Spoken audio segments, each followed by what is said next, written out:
दोस्तों, किसी के भी मन की बातें जानने के लिए तीन तरीके होते हैं, लेकिन इन तीनों तरीकों को समझना अति आवश्यक है।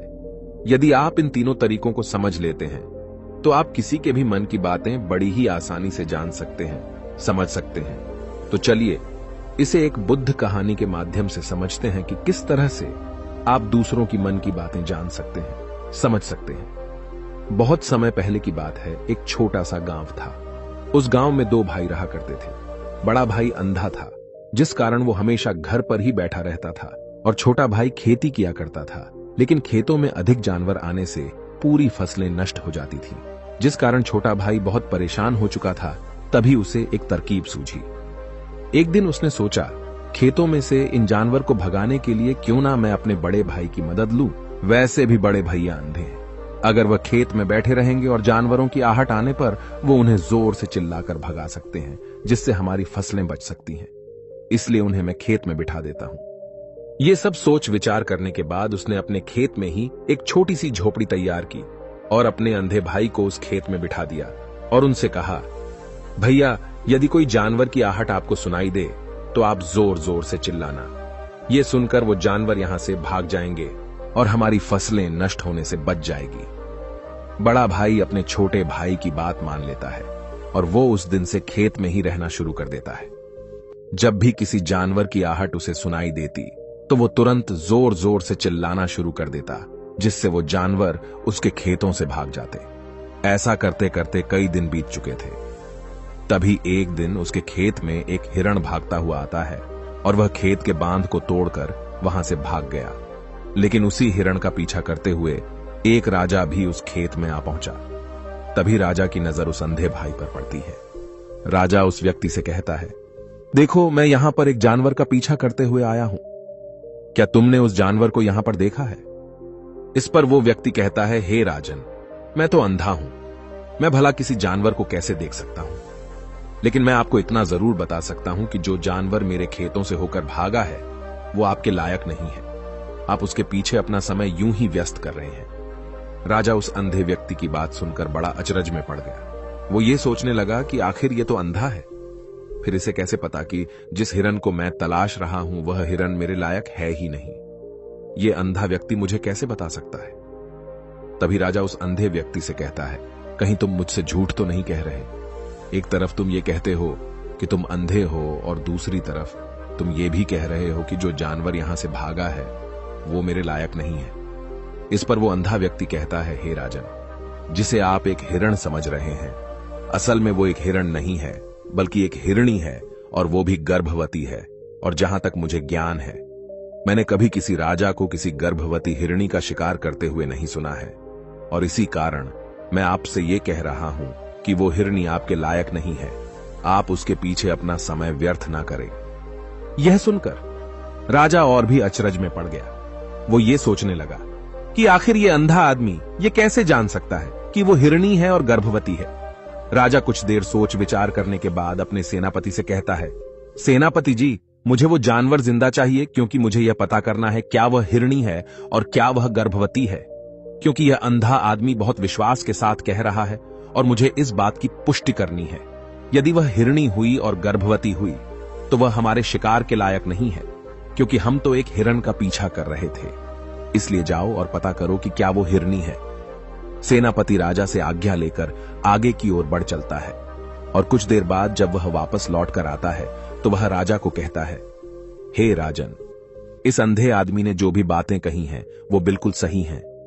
वो एक हिरणी ही है और वह गर्भवती भी है। यह सुनकर राजा आश्चर्यचकित रह गया।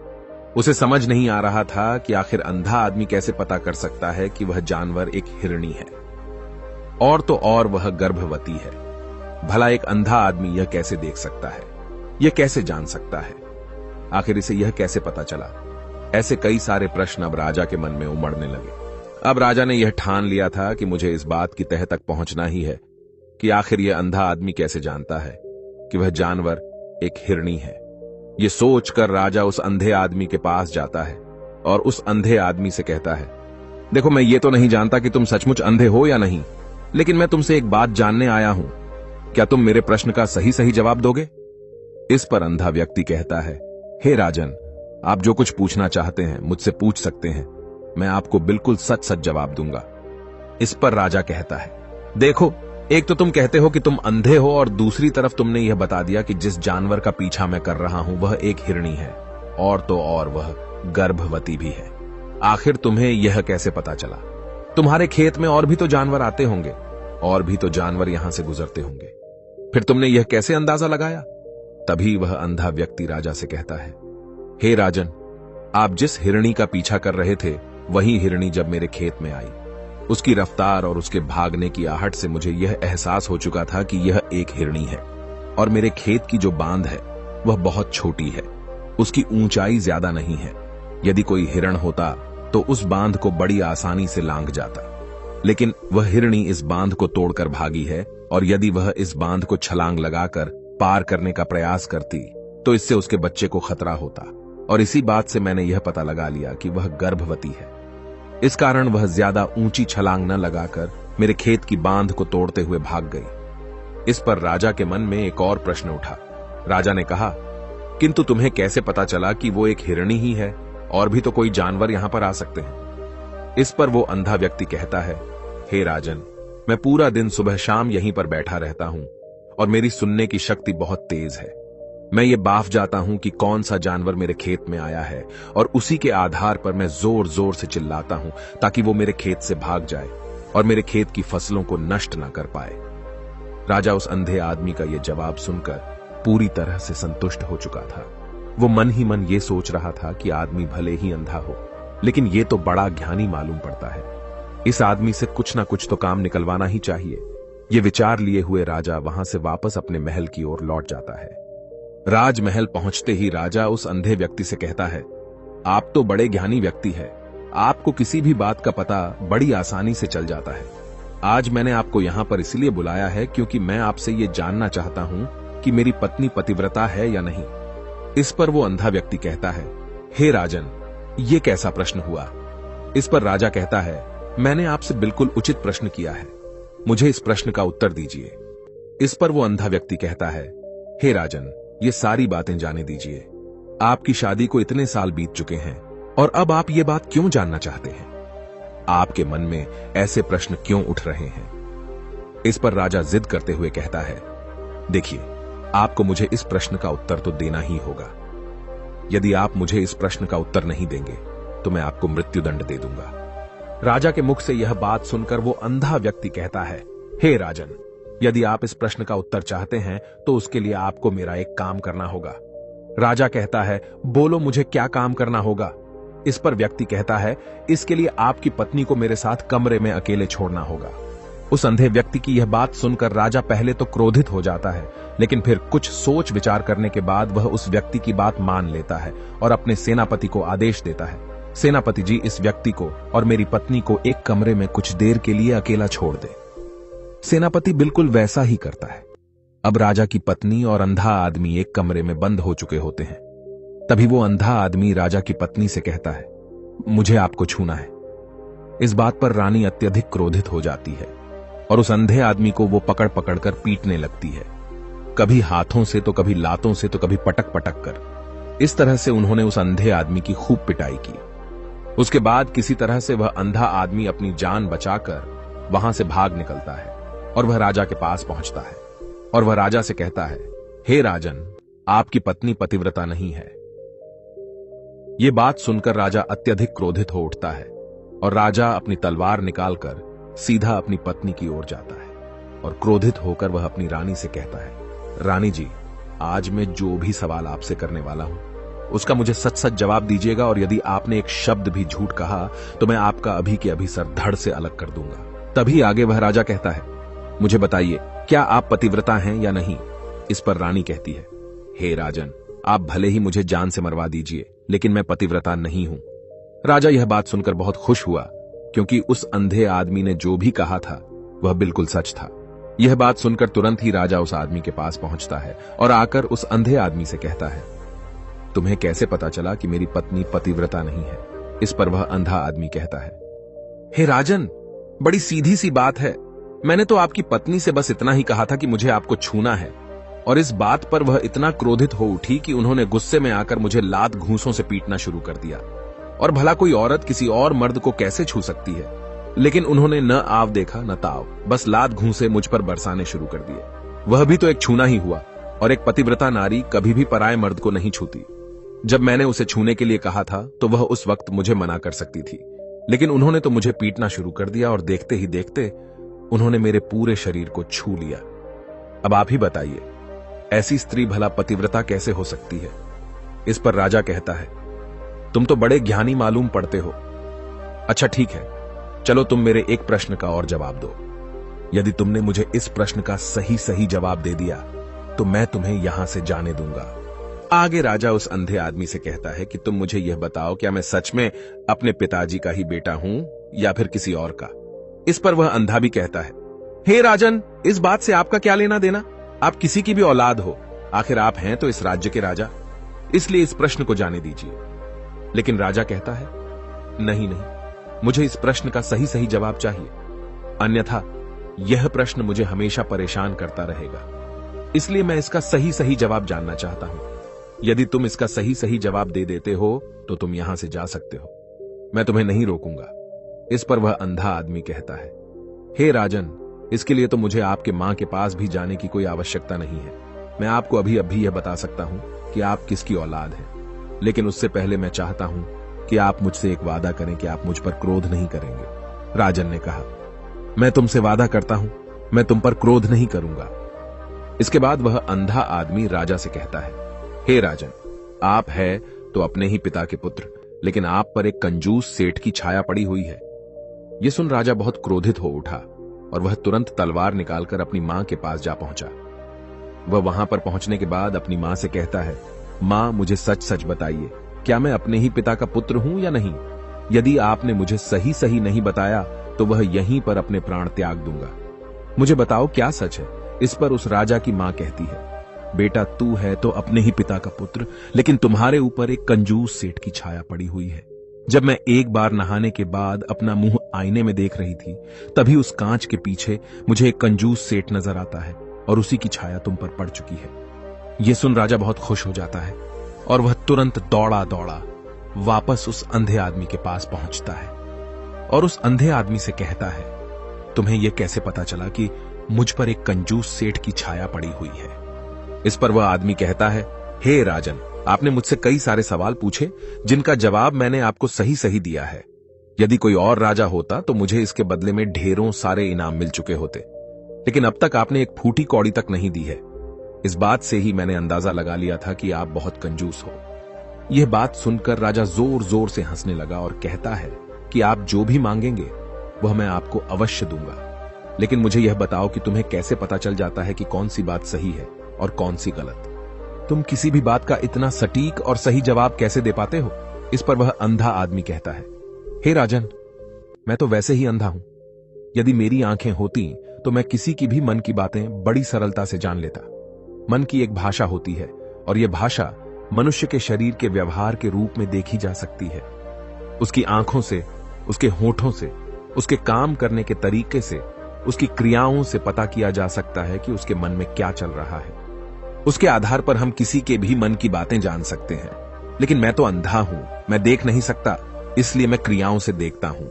यदि मुझे कोई बात जाननी हो तो अगले आदमी को कुछ काम देना पड़ता है, जिस पर वह व्यक्ति किस प्रकार काम करता है, किस तरीके से इस काम को करता है, उसके आधार पर ही मैं यह पता कर पाता हूं कि उसके मन में क्या चल रहा है। तभी वह राजा कहता है, तो क्या इसका अर्थ यह हुआ कि मैं भी किसी के मन की बातें जान सकता हूं? इस पर वह अंधा आदमी कहता है, हे राजन, अवश्य आप भी किसी भी व्यक्ति के मन की बात जान सकते हैं, किंतु उससे पहले आपको अपने ऊपर काम करना होगा, और वह काम है अपने मन को शांत करना, अपने मन को वर्तमान में लाना होगा, जिसके लिए मैं आज आपको 3 तरीके बताने वाला हूं। और ये तीनों ही तरीके बड़े ही आसान और सरल हैं। किंतु हे राजन, उससे पहले आपको एक काम करना होगा, अपने मन को एकाग्र करना होगा। जब हम अपने मन को एकाग्र करते हैं, अपने मन को वर्तमान में लाते हैं, तो हम दूसरे के मन की बात जान सकते हैं, क्योंकि वह आदमी अभी भी अपने मन में वर्तमान में ही सोच रहा है, और हमें भी मन को वर्तमान में ही लाना होगा। तभी हम उसके मन की बातें जान सकते हैं। यदि हम अतीत में हुई घटनाओं के बारे में सोच रहे हैं, तो वह जो अगला आदमी वर्तमान में सोच रहा है, वर्तमान में अपने मन में बात कर रहा है, वह हम कैसे जान पाएंगे? क्योंकि हम तो अतीत की घटनाओं में डूबे हुए हैं। इसलिए किसी के भी मन की बात जानने के लिए सबसे पहले हमें हमारे मन को एकाग्र करना होगा, उसे वर्तमान में लाना होगा। आगे वह व्यक्ति राजा से कहता है, हे राजन, जो 3 तरीके मैं आपको बताने वाला हूं, इन 3 तरीकों से बड़ी आसानी से किसी के भी मन की बातें जान सकते हैं। उसके बाद वह अंधा आदमी राजा से कहता है, हे राजन, जो सबसे पहला तरीका है वह है आंखों पर ध्यान देना। किसी व्यक्ति से बात करते वक्त उसकी आंखों में देखना, उसकी आंखों पर ध्यान देना जो सबसे ज्यादा जरूरी है, क्योंकि आंखें बोलती नहीं पर बहुत कुछ कह जाती हैं। यदि हम किसी व्यक्ति की आंखों के इशारों को समझना सीख जाएं, हम यह जान पाएंगे कि व्यक्ति के दिमाग में क्या चल रहा है, वह क्या सोच रहा है और अभी वह क्या करने वाला है। मेरे पास आंखें नहीं हैं, लेकिन मैंने अपने गुरु से यह विद्या सीखी है, क्योंकि बहुत सालों पहले मेरे पास आंखें थीं और मैं उस वक्त लोगों के मन की बातें केवल उनकी आंखों से ही जान लेता था। इसलिए यदि आप भी दूसरों की मन की बातें जानना चाहते हैं, तो आपको भी उनकी आंखों पर गौर करना चाहिए, जैसे कि उनका आकार कैसा है, वह कब, कहां और किधर देख रहे हैं। यदि उसकी आंखें यहां वहां घूम रही हैं, जब आप उससे बातें कर रहे हैं, तो वहां वह इधर उधर मोड़ रहा है, कभी ऊपर तो कभी नीचे या कभी आसपास, या फिर उसकी आंखें खुश नजर आ रही हैं या फिर आंखें निराश नजर आ रही हैं, जैसे कि चोर होता है। उसकी आंखों में जब हम देखते हैं तो हमें यह पता चलता है कि अगले आदमी ने कोई गलती की है। ठीक उसी प्रकार जब हम किसी चालाक व्यक्ति की आंखों में देखते हैं, तो आपको पता चलेगा कि उसकी आंखों में एक भाषा होती है। एक बहुत ही सीधा और आसान तरीका होता है।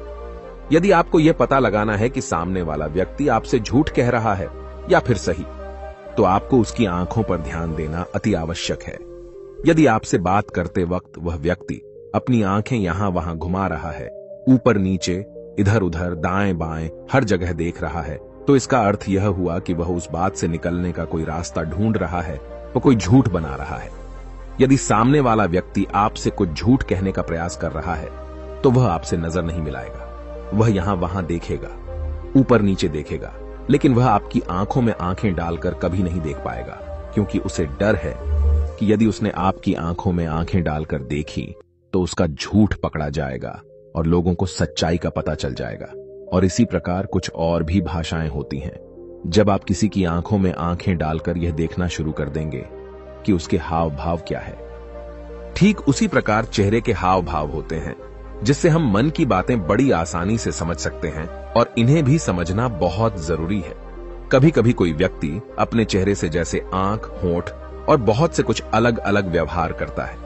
यदि आप किसी व्यक्ति के चेहरे में गौर करेंगे, तो आप आसानी से समझ पाएंगे कि वह व्यक्ति निराश है, जब व्यक्ति बहुत उदास है, या फिर वह बहुत खुश है, या फिर उसे कोई बहुत बड़ा दुख है। वह अपने अंदर क्या महसूस कर रहा है, ये सारी बातें हम उसके चेहरे के हाव भाव से पता कर सकते हैं। फिर चाहे इंसान जुबान से कुछ बोले या ना बोले, लेकिन आप उसके चेहरे से सब कुछ पता कर सकते हैं।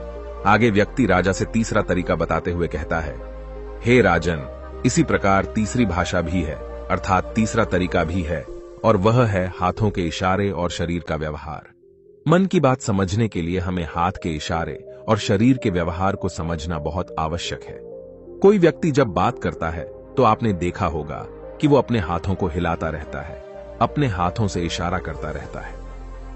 बातों के साथ साथ अपना शरीर का जो व्यवहार है, अर्थात बॉडी लैंग्वेज, उसका भी पूरा उपयोग करता है, जिससे हमें यह पता चल पाता है कि वह व्यक्ति हमारी बातों पर कितना ध्यान दे रहा है और उसके मन में क्या चल रहा है। शरीर के व्यवहार को देखने के लिए उसके हाथ मटकाने, शरीर मटकाने और चेहरे पर बार बार हाथ लाने, हाथों का एक दूसरे से मसलना, ऐसी बहुत सी क्रियाएं होती हैं, उस पर हमें ध्यान देना अति आवश्यक है। मन की बात को समझने के लिए हमें शरीर के व्यवहार को भी समझना पड़ता है। यदि हम इन 3 तरीकों को सही तरीके से ध्यान देकर इन 3 तरीकों को अच्छे से समझ लेते हैं, तो हम बहुत जल्दी किसी भी व्यक्ति के मन की बातें बड़ी सरलता और सहजता से जान सकते हैं। इसलिए यदि आपको किसी के मन की बातें जानी है, तो आपको उसकी आंखों पर, उसके चेहरे पर, उसके शरीर के हाव भाव को और उसके हाथों को ध्यानपूर्वक देखना और समझना होगा, जिससे आप यह समझ पाएंगे कि आखिरकार उसके मन में क्या चल रहा है और वह क्या सोच रहा है। लेकिन उनसे पहले आपको अपने मन को एकाग्र करना होगा, शांत करना होगा और अपने मन को वर्तमान में लाना होगा। तभी आप उस व्यक्ति की इन सभी क्रियाओं पर ध्यान दे पाएंगे, उन्हें समझ पाएंगे। अन्यथा आप यदि अतीत की घटनाओं में व्यस्त हैं, भविष्य की योजनाओं में व्यस्त हैं, तो आप उस व्यक्ति के हाव भाव पर कभी ध्यान ही नहीं पाएंगे और न ही आप कभी यह समझ पाएंगे कि आखिर उस व्यक्ति के मन में क्या चल रहा है, वह क्या सोच रहा है। आपने देखा होगा कि ऐसे कई बड़े संत महात्मा हैं जो बड़ी ही शांति से आपको देखते हैं और आपको देखकर ही ये बता देते हैं कि आपके मन में क्या चल रहा है, आप उनसे क्या जानने आए हैं। और इसका सबसे बड़ा प्रमुख कारण यही है कि वह आपको पढ़ सकते हैं, आपको समझ सकते हैं, आपकी मन की बातें जान सकते हैं, क्योंकि उनका मन एकाग्र है, शांत है। और यही कारण है कि वह आपके मन की बातें बड़ी सरलता से समझ जाते हैं।